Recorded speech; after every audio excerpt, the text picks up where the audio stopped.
Audio 1 पुस्तक धर्मतंत्र का दुरुपयोग रुके। लेखक वेदमूर्ति तपोनिष्ठ पंडित श्री राम शर्मा आचार्य। गायत्री मंत्र हमारे साथ साथ बोलिए।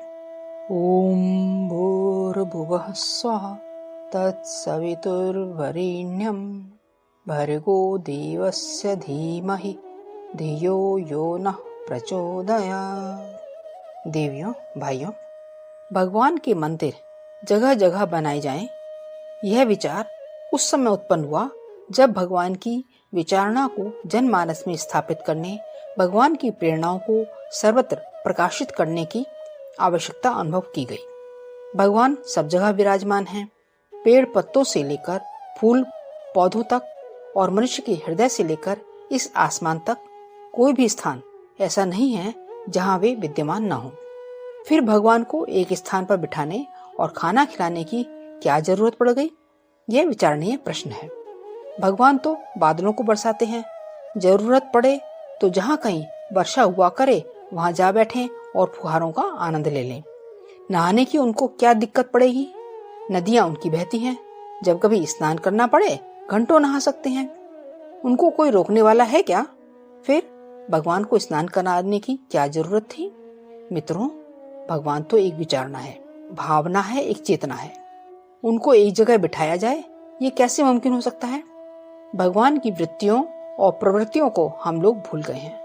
उनको स्मरण दिलाने के लिए ही मंदिर चेतना केंद्र बनाए गए हैं, जिनके माध्यम से भगवान की वृत्तियों को सर्वसाधारण के मनों तक पहुंचाना संभव हो सकेगा।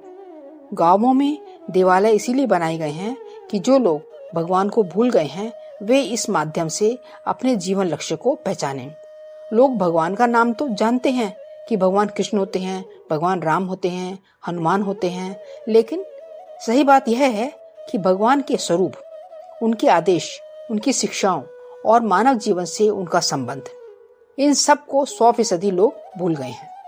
यदि वे भूले न होते तो उन्होंने अपने जीवन लक्ष्य को याद रखा होता और यह स्मरण रखा होता कि भगवान ने इंसान को दुनिया में किस लिए भेजा है, उसके ऊपर क्या जिम्मेदारियां सौंपी हैं, भगवान ने मनुष्य से क्या उम्मीदें की हैं। मित्रों, भगवान तो हृदय में घट घट में समाया हुआ है और वह मनुष्य के द्वारा अच्छी वृत्तियों को पूरा किया जाना देखना चाहता है। अगर ये बातें मनुष्य को याद नहीं है, उसे केवल किसी मंदिर की मूर्ति की शक्ल भर याद रहती है, तो कैसे कहा जाए कि इस आदमी को भगवान याद है और वह भगवान को भूला नहीं है। साथियों, लोग भगवान को भूलते जा रहे थे और भूल रहे हैं। इसीलिए उनको स्मरण दिलाए रखने के लिए मंदिरों की स्थापना की गई, ताकि जब कभी भी आदमी उधर से निकले तो प्रणाम करे, दंडवत करे और सुबह शाम उनका दर्शन करे, ताकि उसे याद आए कि कोई भगवान नाम की सत्ता भी है और वह मनुष्य के जीवन से अविच्छिन्न रूप से जुड़ी हुई है। मनुष्य जीवन के विकास के लिए, जीवन में सुख शांति की स्थापना करने के लिए भगवान की सहायता और भगवान के सहयोग की नितांत आवश्यकता है। यह सिद्धांत और आवश्यकता मनुष्य को अनुभव होती रहे, इसीलिए हर जगह मंदिर बनाए गए। शीर्षक: लोक शिक्षण जन जागृति हेतु बने थे मंदिर। मित्रों, उससे भी एक और बड़ा सामाजिक कारण यह था कि प्रत्येक गांव और गली मोहल्ले के लिए ऐसी आवश्यकता अनुभव की गई कि इन स्थानों पर सत्प्रवृत्तियां एवं सद्भावनाएं फैलाने के लिए, रचनात्मक कार्यों को दिशा देने के लिए ऐसे स्थान होने ही चाहिए जहां अनेकानेक प्रकार की प्रवृत्तियों का संचालन किया जा सके। उदाहरण के लिए, कथा के द्वारा लोक शिक्षण जितनी अच्छी तरह किया जा सकता है उतना और किसी तरीके से नहीं। इसमें मनोरंजन भी है, इतिहास भी है और आनंद भी है। साथ ही साथ इसमें ऊंचे विचार एवं शिक्षाएं भी जुड़ी हुई हैं। इस तरह से कथाएं कह करके जनता को उत्साह और मनोरंजन के साथ सन्मार्गगामी बनाया जा सकता है। प्राचीन काल में मंदिरों में कथाएं होती थी, संगीत का शिक्षण होता था और वह कीर्तन के माध्यमों से लोक गायन और लोक मंगल की शिक्षाओं के केंद्र बने रहते थे। मंदिरों के साथ पाठशालाएं जुड़ी रहती थी, पुस्तकालय जुड़े रहते थे, मंदिरों में सत्संग की व्यवस्था होती थी, मंदिरों के आसपास व्यायामशालाओं की भी व्यवस्था थी। कहने का अर्थ यह है कि असंख्य रचनात्मक प्रवृत्तियों का एक ही केंद्र उस जमाने में था, जिसको हम कहते हैं मंदिर। उन दिनों मंदिरों में जो कार्यकर्ता काम करते थे वे बड़े प्रभावी लोक सेवी होते थे। लोक सेवियों को जीविका की भी आवश्यकता है। लोक सेवी काम करे और खाने का प्रबंध न हो सके तो काम कैसे चलेगा। इसी तरह यदि खाने का प्रबंध और गुजारे की व्यवस्था किसी को वेतन के रूप में लोग दें तो लेने वाले का भी असम्मान होता है और देने वाले को अहंकार पैदा होता है। इसलिए मित्रों, विचार ये किया गया कि उस गांव में काम करने वाले लोक सेवियों को गुजारा निर्वाह करने की व्यवस्था के लिए भगवान का भोग लगाया जाए। थाली भरकर सवेरे का भोग लगा दिया जाए और थाली भरकर शाम को भोग लगा दिया। एक आदमी के गुजारे का प्रबंध हो गया, दोनों वक्त का भोजन मिल गया। लोगों ने यह समझा कि हमने भगवान को खाना खिलाया और सेवा करने वाले व्यक्ति ने समझा कि हमारे गुजारे का प्रबंध हो गया। असम्मान भी नहीं हुआ और किसी के ऊपर प्रत्यक्ष रूप से दबाव भी नहीं पड़ा। इस तरीके से मंदिरों में भगवान के जो खाने पीने की व्यवस्था थी, वास्तव में वह वहां के कार्यकर्ता के लिए भोजन की व्यवस्था थी। लोग भगवान के पास दक्षिणा चढ़ाया करते थे, पैसा चढ़ाया करते थे। वे चढ़ावे की चीजें सिर्फ एक ही काम आती थी कि उस क्षेत्र में सेवा कार्य करने वाले लोगों के गुजारे तथा मंदिर की देखभाल का प्रबंध इस तरीके से हो जाता था। शीर्षक: लोक सेवियों की आवश्यकता पूर्ति था एक प्रयोजन। साथियों, लोक सेवी तो हर जगह होने की चाहिए। लोक सेवियों के बिना सत्प्रवृत्ति का विकास कैसे हो सकता है। इसलिए पहले हर गांव में कितने ही लोक सेवी रहते थे और एक दूसरे के गांव में परिभ्रमण करते रहते थे। परिभ्रमण करने वाले ऐसे लोक सेवियों को संत महात्मा भी कहा जा सकता है, विद्वान भी कहा जा सकता है। वे जब कभी भी आते थे तो उनके ठहरने के लिए डाक बंगला चाहिए, धर्मशाला चाहिए। यह कहाँ से आए? इसलिए मंदिरों में इतनी गुंजाइश रखी जाती थी कि कभी 10-5 आदमी बाहर से आ जाएं तो उनके भी ठहराने और खाने पीने का प्रबंध कर दिया जाए। इस तरीके से किसी जमाने में सत्प्रवृत्तियों के केंद्र मंदिर थे। मंदिरों को इसीलिए बनाया गया था। भगवान की पूजा अर्चना भी हो जाती थी, साथ ही भगवान को याद करने के बहाने से आस्तिकता का प्रचार भी होता था। मित्रों, ये सब बातें ठीक हैं, परंतु इसका अर्थ यह नहीं है कि भगवान को उन सब चीजों की आवश्यकता थी। उनके बिना भगवान का कोई काम रुका पड़ा था। आरती अगर न उतारी जाए तो भगवान नाखुश हो जाए या उनका काम हर्ज हो जाए, यह कैसे हो सकता है। सूर्य नारायण और चंद्रमा भगवान की हर वक्त आरती उतारते रहते हैं। नवग्रहों से लेकर के तारा मंडलों द्वारा हर क्षण उनकी आरती होती रहती है। फिर हमारे छोटे से दीपक की क्या कीमत हो सकती है। फूल सारे विश्व में उन्हीं के उगाए हुए हैं, चंदन के पेड़ उन्हीं ने उगाए हैं। फूल और चंदन अगर भगवान को नहीं मिलते तो भगवान का क्या हर्ज था। मिठाई या भोजन भगवान को नहीं मिलता तो क्या हर्ज था। राई के बराबर भी कुछ हर्ज नहीं था। भगवान को खाने पीने की और पहनने ओढ़ने की वास्तव में कतई जरूरत नहीं है। ये सब चीजें भगवान को मंदिरों के माध्यम से जो भगवान के निमित्त चढ़ाई जाती हैं, उनके पीछे सिर्फ एक ही उद्देश्य छिपा था कि लोक सेवी को, जो एक तरीके से भगवान के प्रतिनिधि कहे जा सकते हैं, जिन्होंने अपने व्यक्तिगत स्वार्थों की तिलांजलि दी और अपनी व्यक्तिगत सुविधाओं को ताक पर रख दिया, जिन्होंने केवल लोक मंगल का ही ध्यान रखा, केवल भगवान के संदेशों का ही ध्यान रखा, भगवान का प्रतिनिधि न कहें तो क्या कहें। भगवान के प्रतिनिधियों को जीवन यापन करने के लिए निवास से लेकर भोजन वस्त्र तक और दूसरी चीजों के खर्च की आवश्यकता के लिए मंदिरों को बनाया गया। यह एक मुनासिब क्रम था। मंदिर वस्तुतः जन जागरण के केंद्र थे। इसकी पुनरावृत्ति एक बार फिर बढ़िया ढंग से की गई। सिखों के गुरुद्वारों को आप देखते हैं। किसी जमाने में जब मुगल शासकों का दबदबा बहुत ज्यादा था, अत्याचार भी बहुत होते थे, तब सिखों के गुरुद्वारे में जहाँ एक ओर भगवान की भक्ति की बात होती थी, वहीं दूसरी ओर इस बात को भी स्थान दिया गया कि एक हाथ में माला और दूसरे हाथ में भाला लेकर के सिख धर्म के अनुयायी खड़े हों और समाज में जो अनीति फैली हुई है उसका मुकाबला करें। मंदिर थे, गुरुद्वारे थे, पर तब उनमें लोक सेवा की, लोकमानस के परिष्कार की कितनी तीव्र प्रक्रिया विद्यमान थी। मित्रों, समर्थ गुरु रामदास ने भी यही किया था। जब अपना देश बहुत दिनों तक पराधीन हो गया तो उन्होंने देखा कि जनता को संघबद्ध करने के लिए, जनता को दिशा देने के लिए और जन सहयोग का केंद्रीकरण करने के लिए कोई बड़ा काम किया जाना चाहिए। समर्थ गुरु रामदास ने महाराष्ट्र भर में घूम घूम कर 700 महावीर मंदिर बनाए। वे मंदिर केवल हनुमान जी को मिठाई या चूरमा लड्डू खिलाने के लिए नहीं बनाए गए थे। हनुमान जी तो पेड़ पर चढ़कर भी, अपना फल खाकर भी रह सकते हैं। उन्हें क्या गरज पड़ी है कि वे किसी का चूरमा और लड्डू खाएं। वे तो अपने हाथ पांव से मेहनत करके खुद खा सकते हैं और सैकड़ों बंदरों को भी खिला सकते हैं। वे किसी का लड्डू और चूरमा खाने के लिए भूखे कहाँ थे। लेकिन महावीर मंदिर जो जगह जगह सारे महाराष्ट्र में समर्थ गुरु रामदास के द्वारा बनाए गए, उसका एक ही उद्देश्य था कि इनमें जो काम करने वाले व्यक्ति हैं वे जनता से सीधा संपर्क बनाएं। उन 700 महावीर मंदिरों में ऐसे तीखे और भावनाशील पुजारी रखे गए जिन्होंने गांव को ही नहीं पूरे इलाके को जगा दिया। वह 700 इलाकों में बटा हुआ महाराष्ट्र एक तरीके से संगठित होता हुआ चला गया।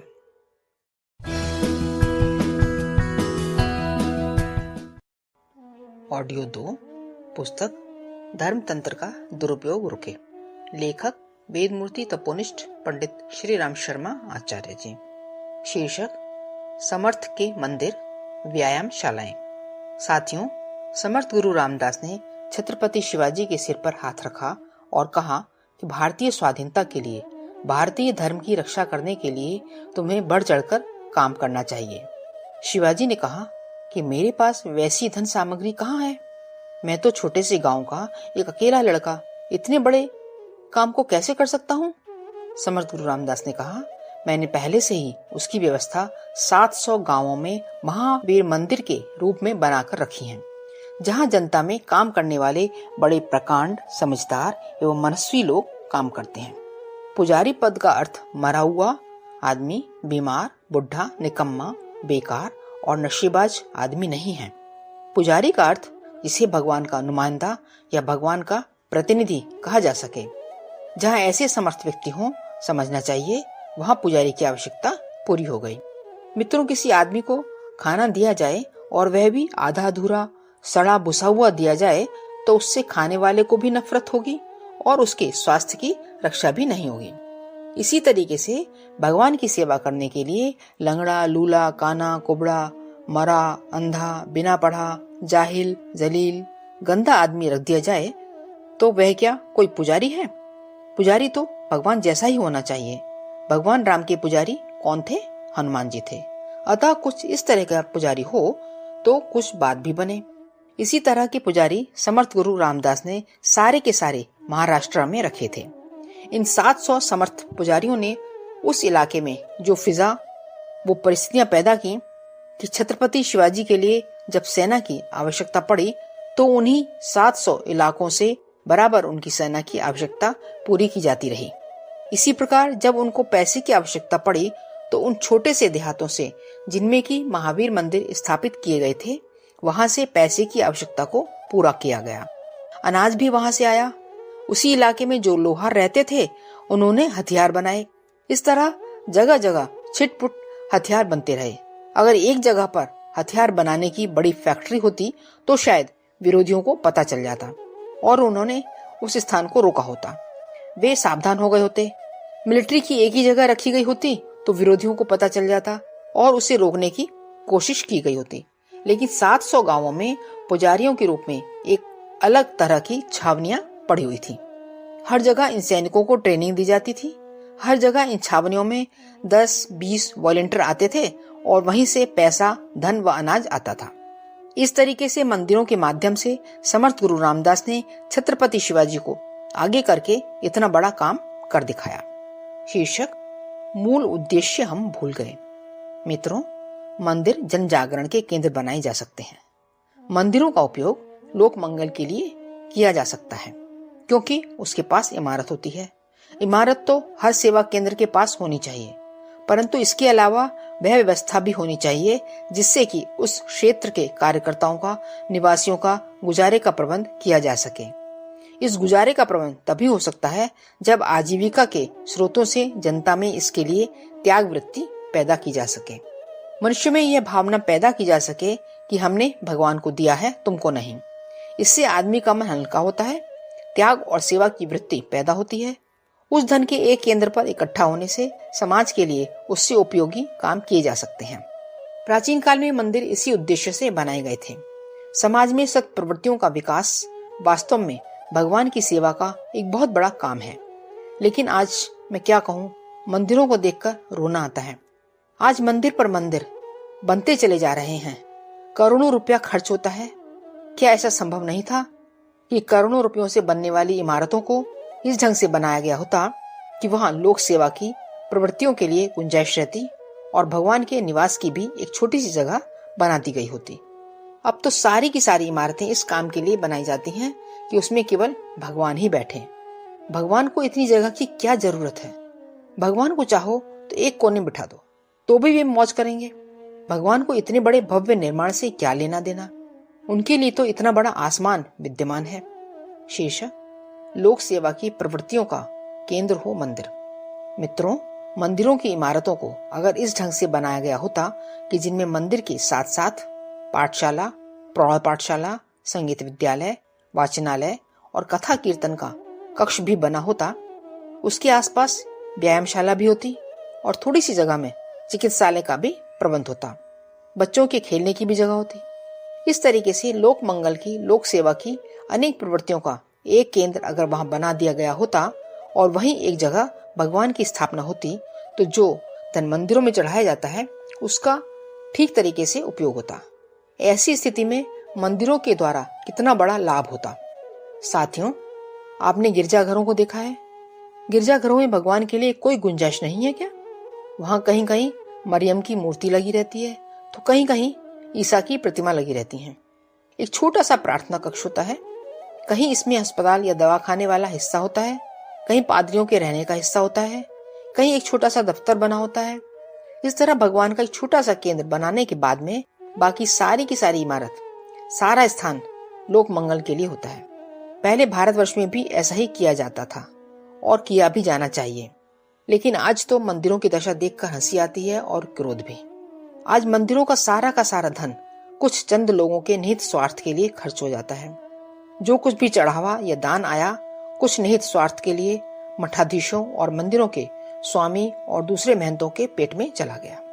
शीर्षक अनाचार एवं अज्ञान के केंद्र हैं ये। मित्रों, यह अनावश्यक धन, हराम का धन जब उन लोगों के पास आया तो उन्होंने क्या क्या किया आप नहीं जानते? मैं जानता हूँ। पंडा, पुजारियों, महंतों और मठाधीशों की हकीकत मुझे मालूम है, आपको नहीं मालूम। आप तो केवल उनकी बाहर की शक्ल जानते हैं। मुझे उनके पास रहने का मौका मिला है। मैं जानता हूँ कि समाज में खराब से खराब किस्म के तबके अगर हैं तो उनमें से एक तबका इन लोगों का भी है जो धर्म का कलेवर या धर्म का दुपट्टा ओढ़े हुए हैं, धर्म का झंडा गाड़े हुए हैं और धर्म का तिलक लगाए हुए हैं, धर्म की पोशाक और धर्म का बाना पहने हुए बैठे हैं। ये क्या क्या अनाचार फैलाते हैं और क्या क्या दुनिया में खुराफातें पैदा करते हैं। इनके निहित स्वार्थों को पूरा करने के लिए आज का धर्मतंत्र है मंदिर। तो क्या मंदिर सिर्फ इसी काम के लिए है? क्या इन परिस्थितियों को बदला नहीं जाना चाहिए? हाँ, अगर हमको समाज में ढोंग, अनाचार और अज्ञान फैलाना हो तो मंदिरों का यही रूप बना रहने देना चाहिए। अगर हमको यह ख्याल है कि जनता का इतना धन, जनता की इतनी श्रद्धा, जनता का इतना पैसा, इन सब चीजों का ठीक तरीके से उपयोग किया जाए तो आज के जो मंदिर हैं उनकी व्यवस्था पर नए ढंग से विचार करना पड़ेगा। जिन लोगों के हाथ में उनका नियंत्रण है उनको समझाना पड़ेगा और कहना पड़ेगा कि लोक मंगल के लिए आप इनका इस्तेमाल क्यों नहीं करते। ट्रस्टियों को समझाना चाहिए। अगर उनकी समझ में यह बात आ जाए कि मंदिर में जितना धन लगा हुआ है इसमें से थोड़े पैसे से भगवान की पूजा आसानी से की जा सकती है। एक पुजारी ने आधा घंटे सुबह और आधा घंटे शाम को पूजा कर ली, 1 घंटे के बाद 23 घंटे बच जाते हैं। नहीं साहब, 23 घंटे पुजारी पंखा लिए खड़े रहेंगे। जब भगवान सो जाएंगे तो वहां से हटेंगे और जब भगवान उठ जाएंगे तो फिर पंखा डुलाते रहेंगे। ये क्या कोई तरीका है? शीर्षक जन श्रद्धा का दुरुपयोग न हो। मित्रों, हम अपने ढंग से भगवान को बेकार आदमी जैसा बनाते हैं। अगर भगवान सोया करेंगे तो सूरज चांद कैसे उगेगा, हवाएं कैसे चलेंगी, जीव जंतु पेड़ पौधे कैसे पैदा हो जाएंगे? भगवान सो नहीं सकता, हवा सो नहीं सकती, गर्मी सो नहीं सकती। जो इस तरह की विश्वव्यापी चेतनाएं हैं उनको सोने से क्या मतलब? इसलिए सोने जागने वाला जो कृत्य है वह बच्चों का मन बहलाव जैसा है। मन बहलाव का थोड़ा सा काम रखा जाए तो क्या हर्ज है, लेकिन उस कार्य के लिए जो धन, पैसा, श्रम लगा हुआ है, जो व्यक्ति लगे हुए हैं, उन सभी को लोक मंगल के लिए खर्च किया जाना चाहिए। मंदिरों के जो कमेटी वाले हैं, महंत हैं, उनको विवेकशील लोगों की एक कमेटी बनाकर समझाया जाना चाहिए। अगर वे समझते नहीं हैं तो उन्हें मजबूर किया जाना चाहिए कि मंदिर में धन तो आपने लगाया है पर अब वह जनता का है। मंदिर का ट्रस्ट बनाने का मतलब है कि उसका स्वामित्व जनता के हाथ में चला जाता है। मंदिरों के न्यासी प्रबंधक होते हैं, स्वामी नहीं होते। वह संपत्ति जनता की मानी जाती है। जो देवालय बन गया उसकी स्वामी जनता हो जाती है और उसका हक है कि उन लोगों को मजबूर करे और कहे कि आप इस तरीके से इस धन का अपव्यय नहीं कर सकते। जनता की श्रद्धा का गलत उपयोग नहीं किया जा सकता। मित्रों, अपने देश में अरबों रुपया मंदिरों के नाम पर लगा हुआ है। मैं इसको अपव्यय ही नहीं, दुरुपयोग कहता हूँ। और यह कहता हूँ कि उन पुजारियों को, महंतों को यह कहा जाना चाहिए कि आप अगर अपनी श्रद्धा को कायम रखना चाहते हैं, जनता के मन पर अपनी छाप को कायम रखना चाहते हैं, तो आप लोक सेवी के तरीके से जिएं और इस मंदिर को लोक सेवा का केंद्र बनाएं। न तो आप भगवान के वकील हैं, न एजेंट हैं और न ही नुमाइंदे हैं। आप हमारे जैसे पुजारी और एक सामान्य व्यक्ति हैं।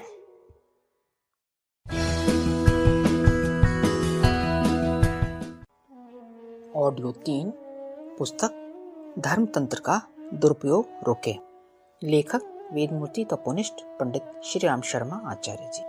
शीर्षक प्रगतिशील मंदिरों की आवश्यकता। मित्रों, अब समय आ गया है जबकि मंदिरों का स्वरूप बदल दिया जाए। नमूने के लिए अब ऐसे मंदिर बनाए जा सकते हैं जिनमें प्रयोगशाला के तरीके से लोग देख पाएं कि मंदिरों का सही इस्तेमाल क्या हो सकता है और क्या होना चाहिए। हमने गायत्री तपोभूमि का मंदिर लोगों के सामने एक नमूना पेश करने की खातिर बनाया है। यूं तो अपने देश में इतने सारे मंदिर हैं, भगवान तो एक ही है। उनको ही शंकर कह दीजिए, गणेश कह दीजिए, हनुमान जी कह दीजिए। अनेक भगवान नहीं हो सकते, हाँ उनके नाम अनेक हो सकते हैं। मंदिर में मूर्ति रख देना ही काफी नहीं है, वरन मूर्ति के साथ साथ उन भगवान से संबंधित वृत्तियों को आगे बढ़ाया जाना और फैलाया जाना भी आवश्यक है। अपने यहाँ यही तो होता है। कितने कार्य होते हैं, विद्यालय वहाँ चलता है, प्रकाशन वहाँ होता है, देश भर के लिए कार्यकर्ता वहाँ से भेजे जाते हैं और न जाने क्या क्या किया जाता है। लेकिन उस मंदिर तक ही हम सीमाबद्ध नहीं हैं। यदि सीमाबद्ध हो जाते तो उसको प्रगतिशील मंदिर नहीं कहा जा सकता था। अब हमको प्रगतिशील मंदिरों की स्थापना की आवश्यकता है। समाज का नया निर्माण करने के लिए नए नए रचनात्मक केंद्र खोले जाने चाहिए। शीर्षक अध्यात्म चेतना के विस्तार में नियोजन हो। साथियों, मंदिरों के नाम पर करोड़ों अरबों रुपए की संपत्ति को ऐसे ही पड़ा रहने दें, यह कैसे हो सकता है? इस संपत्ति को ठीक तरीके से इस्तेमाल किया जाना चाहिए। उसके लिए समझदार लोगों को, धार्मिक लोगों को आगे आना चाहिए और इस आवश्यकता को महसूस करना चाहिए कि यदि धर्म को जिंदा रहना है तो वह ढोंग के रूप में नहीं जिएगा, वह केवल कर्मकांड के रूप में जिंदा नहीं रहेगा। बेशक धर्म के साथ में कर्मकांड रूपी कलेवर जिंदा रहे, लेकिन कर्मकांडों के साथ साथ उन सत्प्रवृत्तियों को भी जीवित रखा जाना चाहिए जिनसे लोक मंगल की और समाज की आवश्यकताएं पूरी होती हैं। धर्म केवल कर्मकांड नहीं है, धर्म केवल आडंबर नहीं है, धर्म केवल पूजा पाठ की प्रक्रिया नहीं है, वरन इस पूजा पाठ की प्रक्रिया और धार्मिक क्रिया कृत्यों के पीछे और साथ साथ में एक महती आवश्यकता जुड़ी हुई है कि हम व्यक्ति के अंतरंग को, उसकी भावनाओं को कैसे ऊंचा उठाएं, समाज के अंदर फैली हुई धार्मिक वृत्तियों को कैसे बढ़ाएं। ये सारे के सारे क्रियाकलाप जिस माध्यम से और जिस आधार पर पूरे किए जा सकते हैं, उसके लिए कोई केंद्र या एक स्थान होना ही चाहिए। वह जगह हमारे मंदिर ही हो सकते हैं। इन मंदिरों में पुजारी के रूप में सिर्फ लोक सेवियों की नियुक्ति हो, जिनके मन में समाज के लिए दर्द है और समाज को ऊंचा उठाना चाहते हैं। जो मनुष्य के भीतर धर्म वृत्तियां पैदा करना चाहते हैं, उसी तरह के पुजारी वहां रहें। वे अपने पूजा पाठ का 1-2 घंटा पूरा करने के बाद, अपने गुजारे की व्यवस्था करने के बाद जो समय उनके पास बच जाता है, उसका इस्तेमाल इस तरह से करें जिससे कि हमारी सामाजिक और राष्ट्रीय एवं व्यक्तिगत चरित्र की आवश्यकताओं को पूरा किया जा सके। मंदिरों में जहाँ दूसरी तरह के खर्च होते हैं, कभी बंगले बनते हैं, कभी उत्सव होते हैं, कभी झांकी बनती है, कभी क्या बनता है और उसी में लाखों रुपए खर्च हो जाता है। उन सारे के सारे क्रियाकलापों में आंशिक किफायत की जा सकती है और इससे जो पैसा बचता है उसको लोक मंगल की अनेक प्रवृत्तियों को आगे बढ़ाने के लिए प्रयुक्त किया जा सकता है और करना भी चाहिए। इस तरीके से धन की आवश्यकता, इमारतों की आवश्यकता, जन सहयोग की आवश्यकता मंदिरों के आधार पर ठीक तरीके से पूरी की जा सकती है। शीर्षक यह सोच भी बदलें। मित्रों, जो व्यक्ति ऐसा ख्याल करते हैं कि भगवान निराकार है, उसकी मूर्ति पूजा की जरूरत नहीं है, उन लोगों से भी मेरी यह प्रार्थना है कि वे उस शक्तिशाली माध्यम की उपेक्षा नहीं करें। ये मंदिर हिंदू धर्म की श्रद्धा के केंद्र है। उनको अब दिशा दी जानी चाहिए, नया मोड़ दिया जाना चाहिए। अब उनके विरोध करने की जरूरत नहीं रही, अब उनका खंडन करने की जरूरत नहीं रही। किसी जमाने में ऐसा रहा होगा कि लोगों के मनों में मूर्ति पूजा की बात जो गहराई तक जम गई थी, उसको कमजोर करने के लिए संभव है किसी ने मंदिर का विरोध किया हो और ये कहा हो कि इसमें मूर्ति पूजा की जरूरत नहीं है, उस आधार पर धन खर्च करने की जरूरत नहीं है। हो सकता है किसी जमाने में धर्म सुधारकों ने अपनी बात समय के अनुरूप कही हो, लेकिन मैं अब ये कहता हूँ कि हिंदुस्तान में गांव-गांव में छोटे बड़े मंदिर बने हुए हैं, उनको आप उखाड़िए क्या? भगवान राम और भगवान श्री कृष्ण, जिनको हमारी असंख्य जनता श्रद्धा पूर्वक प्रणाम करती है, क्या उनका आप विरोध करेंगे, निंदा करेंगे क्या? नहीं, अब यह गलती नहीं करनी चाहिए। साथियों, ठीक है, जैसा भी अब तक चला आ रहा है उसे अब हमें सुधार की दिशा में मोड़ देना चाहिए। यह एक बहुत बड़ा काम है। विरोध करके नई चीज को खड़ा करना कितना मुश्किल है। एक चीज को गिराया जाए और फिर एक नई इमारत बनाई जाए, इसकी अपेक्षा यह क्या बुरा है कि जो बनी बनाई इमारत है उसको हम ठीक तरीके से इस्तेमाल करना सीख लें और उसी को काम में लाएं।